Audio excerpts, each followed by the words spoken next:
are now moving into our impromptu speaking portion of our meeting today, and leading us in that journey is Mr. Scott Oliver.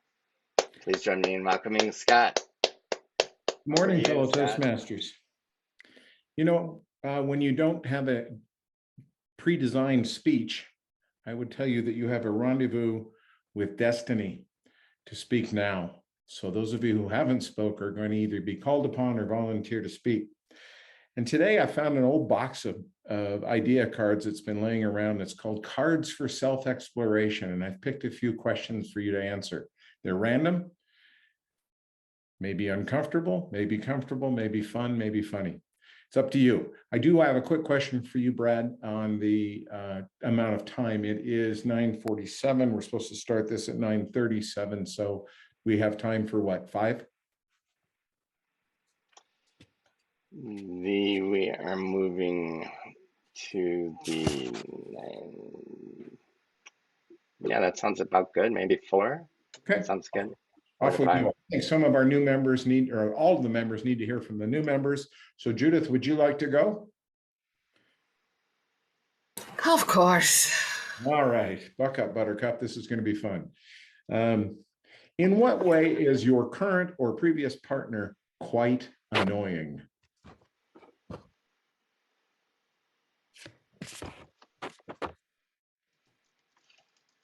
Well, Mr. Table Topic Masters, I at the moment don't have a partner. So what I have is a cat who is terribly, terribly annoying. There is nothing more annoying than this cat. So it's a good thing I don't have a partner who is also annoying. So I have a cat who apparently everybody thinks is a very beautiful cat. She's got blue eyes, just wonderful, and looks at like an innocent little thing that you want to cuddle. But in her mind, she has devious thoughts. She always thinks about what can I destroy next. So I have to follow her here and there. And then if she's upset, she stops in front of me and stares into my eyes and said, "You don't understand me. Why is it that you're not doing what I am supposed to ask you to do?"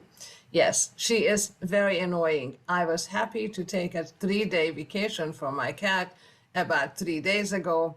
She could be lovely, wonderful, but she is a very annoying animal, and I do live with her all the time. So that is my answer to your question. Thank you. Yeah, sure, I will. All right, here we go. And at least here in the States, everybody's talking about inflation. What things do you often buy that in the end, and upon reflection, don't actually give you very much satisfaction? Wow, that is a good question, because I, like everybody, I'm finding myself in a position where I need to make some choices. So that it's actually the question that I need to answer, because I have not found the thing I need to cut out. Everything seems to be absolutely essential. So great question. I'm just going to flip it, because I've landed on the one thing that I can't seem to do without, which is, I'll reveal to you that I am a water snob, and I like to drink mountain spring water.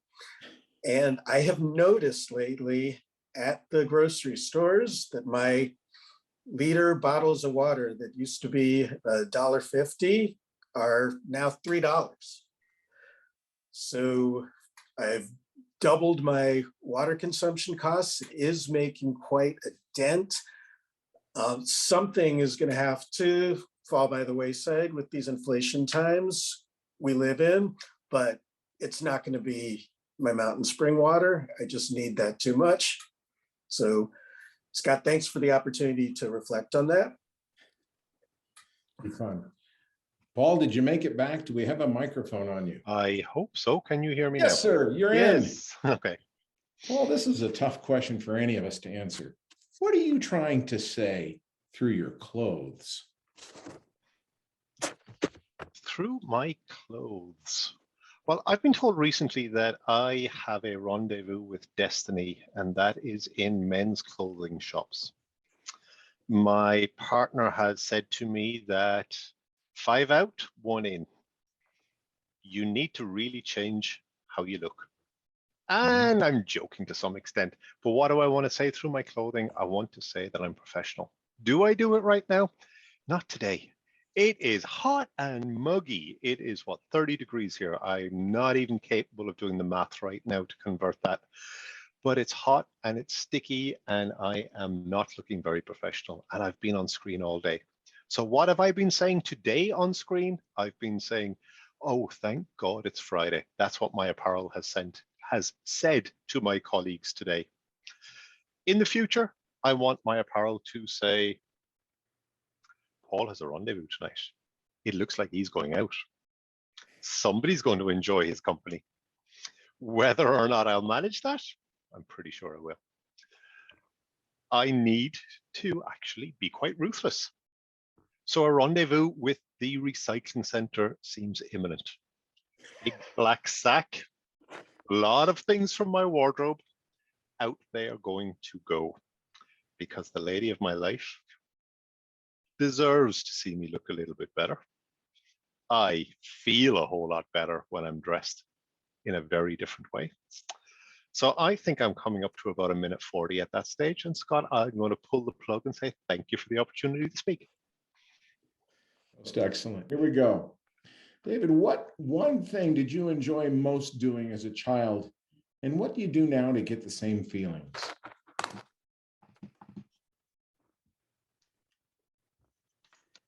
What did I most enjoy doing as a child? Well, I tell you what, because it's very, very fresh in my memory. When I was younger, particularly when I was like between 8 and around 12, every summer we used to go on holidays to France. And what we just did with our family for the first time, partially due to COVID, partially due to just the ages of the kids and whatever else, we just went to France on holidays for the first time. And that, incidentally, that's why I missed the meeting 2 weeks ago. I was tempted to dial in from the bar in the campsite where we were with a cocktail and kind of tease you all, but decided maybe to the topic you asked Judith, if I did, then I would be considered the annoying partner, and Toastmasters takes up enough time and wasn't going to infringe on our holiday. Anyway, what we did, we went to France for a 2-week vacation, and it was fantastic. We went to the beach, we just enjoyed it. One of the things, though, that I never got as a child about this holiday to France, the wine, and just sitting back in the evenings enjoying the cheese and wine and chocolate and stuff. It's just phenomenal.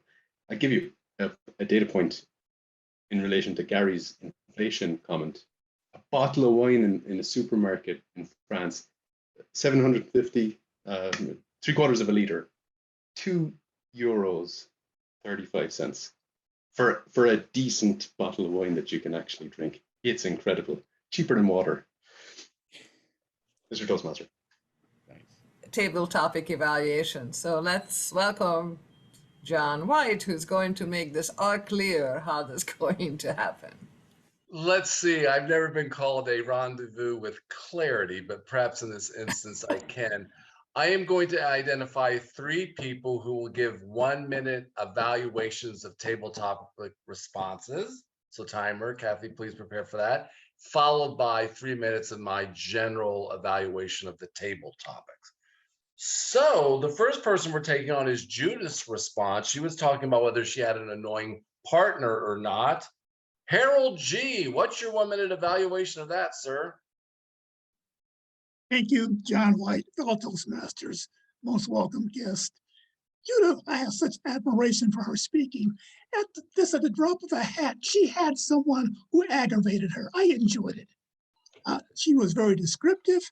She was very visual. I could see the cat looking up at her. She is The presentation was conversational. It was easy to listen to. And also, she relaxed. She was calm. I enjoyed the presentation. Mr. Toastmaster, or Mr. Evaluator. I know who you're talking about. Thank you, sir. Mary Pryor, are you available? Yes, I am. Off Wonderful. camera. That's quite all right. I would like you to give a minute evaluation of Gary. He was asked about inflation and what is it that you're buying that gives you no satisfaction? What was your evaluation of Gary's response, please? Well, my evaluation of Gary's table topic answer, he was to the point as far as what he thought, and he gave a good analogy of his inflation policies. And I thought it was well delivered in the time span needed. And I would add no further comments. I think he did an excellent job. Back to you, Mr. Table Topics Evaluator. Thank you so much. There were 4 responses. Only 3 can evaluate, so I have to pick. Paul, nothing personal. I just don't want to upset David. It's the beginning of the year. I just don't want to be on the wrong side of him. So we're going to evaluate David. Ryan, Aprille, this is custom made for your skills and your wit, your rapier wit. Let's see if you can be funny and respectful, Aprille. And unmuted. Of course, David, I am right with you. We're in France. We are seated, in the Tuileries garden, and your family and my family are all just trotting around and admiring things. And, darling, this is the best way to live. Ooh la la, I say to you. Ooh la la. With a name like Aprille in Paris, you see, you get the whole drift. So I can appreciate what you have to say. I'd love to go. You just name the time, I'll show up. And John, thank you. Back to you. Wonderful. Thank you much for those 3 responses. Madam Timer, 3 minutes. I don't know if I have 3 minutes in me, but let's see what I can do in my evaluation of the table topic responses.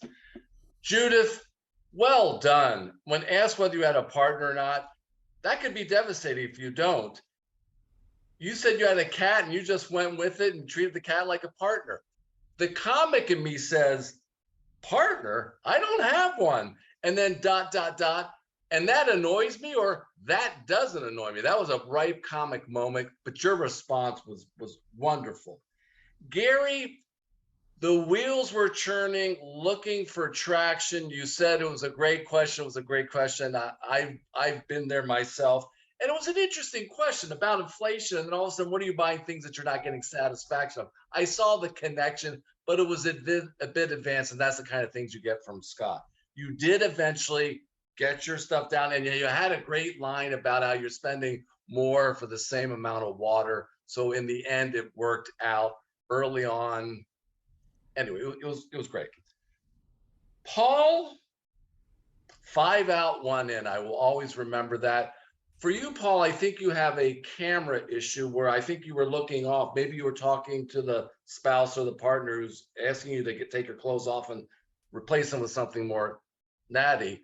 But I wanted you to sell me on that. But it was a wonderful response. Don't have much with it. David Ryan, the closest I've seen you to come unhinged. You're a solid man. You're a Boy Scout. I would trust you with anything in my life. And you handled this. And I was just thinking about it. Most people like me are on their feet going, oh, what do I do with this? David was thankful for the question. I just had this on my mind. So you knew it was going to be good. It got so good at the end. He went on a stream of consciousness about inflation, or what he didn't have as a child. That never ends well when I start a sentence like that, but you did it very well. Then you start talking about wine and quality of life, and you still did it within the time frame. So well done, David. As far as Scott, I have nothing but admiration for you. I come from a different school, Scott, where you pose the question. Everyone freaks out that it might be given to them. And then you say, now I know in some instances like Mary or Paul, are you available? That question needs to be asked. But generally, I think you want us all to be anxious. We all are formulating a response, and you say, David, take that one. So that's my only response. I take it back to our general evaluator, Judith Ferber. Thank you.